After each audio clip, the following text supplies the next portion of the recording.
The Rock, Dwayne Douglas Johnson, notices a pregnant woman tirelessly working in the cafe before we dive into the story. Please hit the subscribe button and let me know where are you watching from. Let's dive in.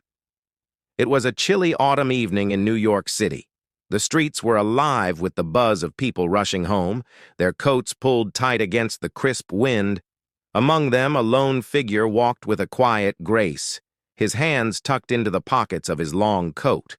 Rock had just finished a meeting and decided to stop by a small, cozy cafe on the corner of a quiet street. The bell above the door jingled as he stepped inside. The cafe smelled of freshly brewed coffee and warm pastries. Soft jazz played in the background, creating a comforting atmosphere as he moved toward the counter. His keen eyes noticed a young woman working behind the register. She looked exhausted, her face pale and her movements slow. But what caught his attention most was the undeniable round of her belly. She was heavily pregnant. Her name tag read Emily. She smiled warmly as she took his order, but Rock could see the weariness in her eyes. She was trying to hide it. But years of observing human nature had made him perceptive as he waited for his coffee. He watched her move about, taking orders, cleaning tables, and occasionally rubbing her back with a wince of discomfort when she handed him his coffee. He hesitated before speaking. "How far along are you?" he asked gently. Emily blinked in surprise before offering a small smile. 7 months, she replied, her voice soft but steady. Rock nodded. "Must be tough working this late." Emily let out a short laugh. "Yeah, but I need to keep going. Bills don't pay themselves." Something about her words struck a chord in Rock. He knew what struggle looked like, what it meant to push through hardship with nothing but sheer determination. He had been there once, living out of suitcases, struggling to find his way in the world for the next hour. Rock sat in the cafe quietly observing Emily as she worked.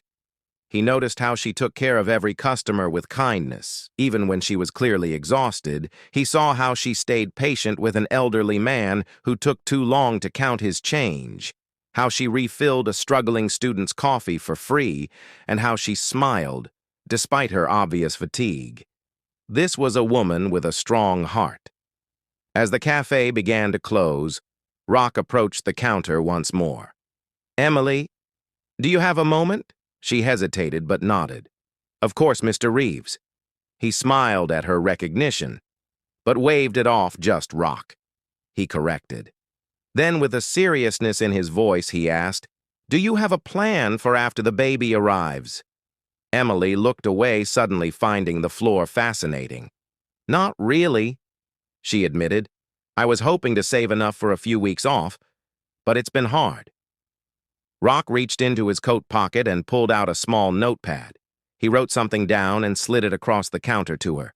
"This is the number of a friend of mine. He runs a foundation that helps single mothers find jobs, housing, and childcare. Tell him I sent you." Emily stared at the note, her hands trembling slightly. I don't know what to say." Rock smiled gently. "Say yes to a little help. You don't have to do this alone." Tears welled in Emily's eyes as she clutched the piece of paper. "Thank you," she whispered. "Really, thank you." Rock nodded. "You take care of yourself, and that little one, the world needs more kindness, and I think you've got plenty to share with that." He turned and walked out into the cold night, his heart lighter knowing he had made a difference even in a small way. Meanwhile, Emily held on to the note as if it were a lifeline, hope blooming in her heart for the first time in a long while. Sometimes a simple act of kindness can change a life forever. And on that chilly autumn night, the Rock proved that real heroes don't wear capes. They simply notice the people who need a helping hand.